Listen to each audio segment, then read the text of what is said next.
In this lesson, we will be looking at writing and balancing chemical equations. As you already know, all reactions must obey the law of conservation of mass.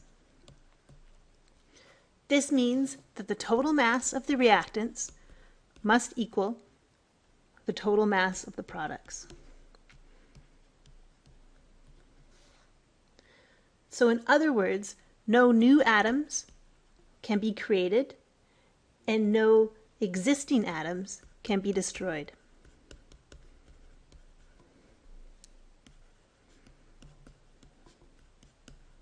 In a chemical reaction.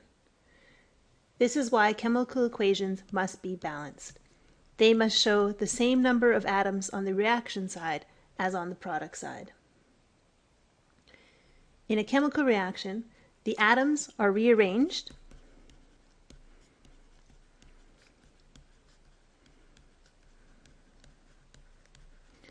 but the total number of the atoms is the same before and after. So the total number of atoms is the same before and after the reaction.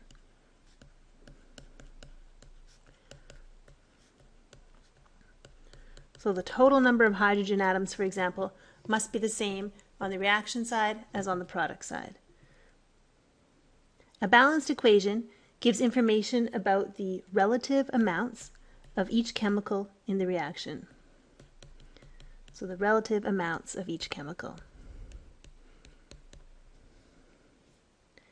For example, a chemical reaction, you can have hydrogen gas and oxygen gas reacting to produce water, H2O.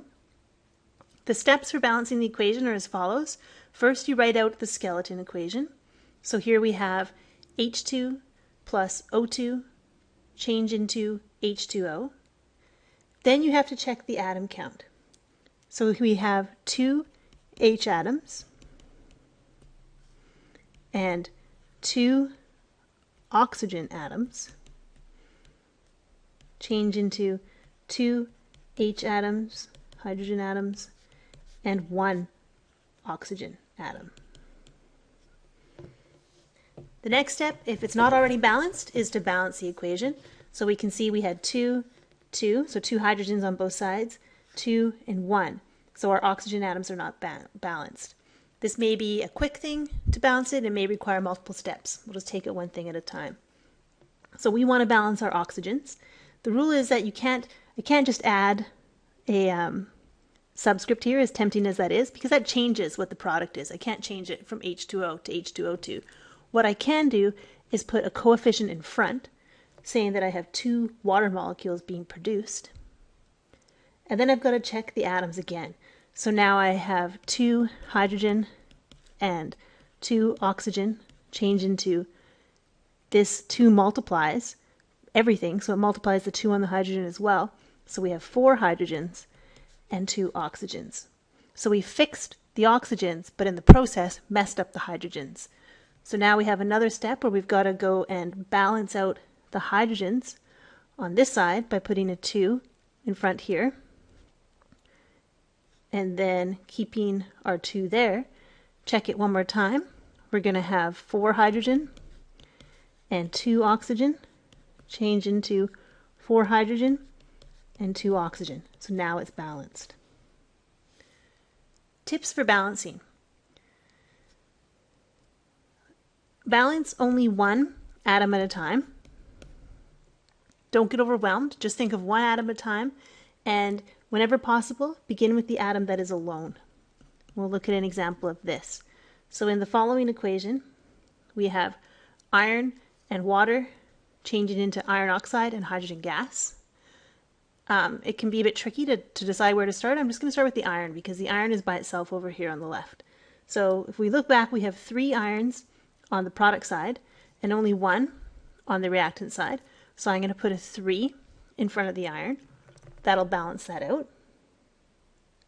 Then I want to look at my oxygens. I have 4 over here on the product side and only 1 over here on the reactant side. So I'm going to have to put a 4 in front of my H2O. That's going to affect my hydrogens. Now I have 8, so I need to have 8 over on the product side as well. If I multiply H2 by 4, I will get 8. So I'm balanced with 3, 4, blank just means 1, and 4. Pause the video now and try the exercise. Okay, you should have got 3 here, 2, and 3. And I hope I didn't point out, but there should be an O here on the H2. Scrolling down to the next tip. When the number of atoms in the reactant and the product cannot seem to balance easily, then what you should do is find the lowest common multiple of the two numbers. An example of this is as follows. If we have oxygen gas, which is O2, reacting with iron, Fe, and producing iron oxide, looking at the oxygens, we have 2 over here on the reactant side and 3 on the product. It's not easy. You can't multiply this 2 by 1.5. You can only multiply it by whole numbers. So what you should realize is that the lowest common multiple of 2 and 3 is 6. So we're going to make both of them 6. So we're going to multiply this oxygen by 3. We're going to multiply this one by 2. And now we have 6 oxygens on both sides. The only thing left to do is go back and balance our irons. We have 4 over here because 2 times 2. So we need to put a 4 in front of the iron. Now we have a balanced equation. Tip number 3 is if there's polyatomic ions. So when there's a polyatomic ion that appears on both sides of the equation, so it's on the reactant and the product side, you can treat the polyatomic ion as a single atom. So don't break them up. Don't separate them into separate atoms. Treat it as a single atom. And I'll show you an example of what I mean. Here we have an equation with a couple of polyatomic ions. We have NO3 on both sides, and we also have PO4 on both sides.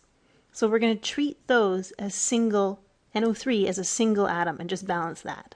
So looking at NO3, we have NO3 over here, just one of them. We have NO3 2 here, so we're going to put a 2 in front there. Then I'm going to look at my PO4s. I have 2 over here and only 1 over here, so I'll put a 2. That's going to mess up my sodiums. I have 6 sodiums over on the product side, so I'm going to actually erase this and change it to a 6. This is going to be a lot of back and forth. Now I can see that that's going to mess up my NO3. It's going to have 6, so I'm going to have to make this a 3. Checking now on the rest of my atoms, I've got 6 sodiums, I've got 6 NO3s, that's good, 3 calciums on both sides, and 2 PO4s on both sides, so that is good. Now it is balanced. Last tip is involving water. When a reaction has hydrogen and hydroxide on one side, and it has H2O on the other, it's going to be useful to rewrite H2O as H plus OH. This allows you to treat the OH as one atom, to treat it as a polyatomic ion. So for example, here I have BaOH2 and HNO3. There's my OH and H, reacting to form BaNO3, 2, and H2O. And I'm going to cross off this H2O and write it as H and OH, which gives me 2 separate things to balance here, but it'll make it easier. So now as I'm going through, I'm going to look at my polyatomic ions. I've got NO3 here and here, and I have 2 of them on the product side, so I'm going to put a 2 here. Immediately I'm going to put a 2 in front of my hydrogen because I need that to balance out. Looking at my hydroxides, I have 2 on the reactant side and just the 1 on the product side, so I'll put a 2 in front of that.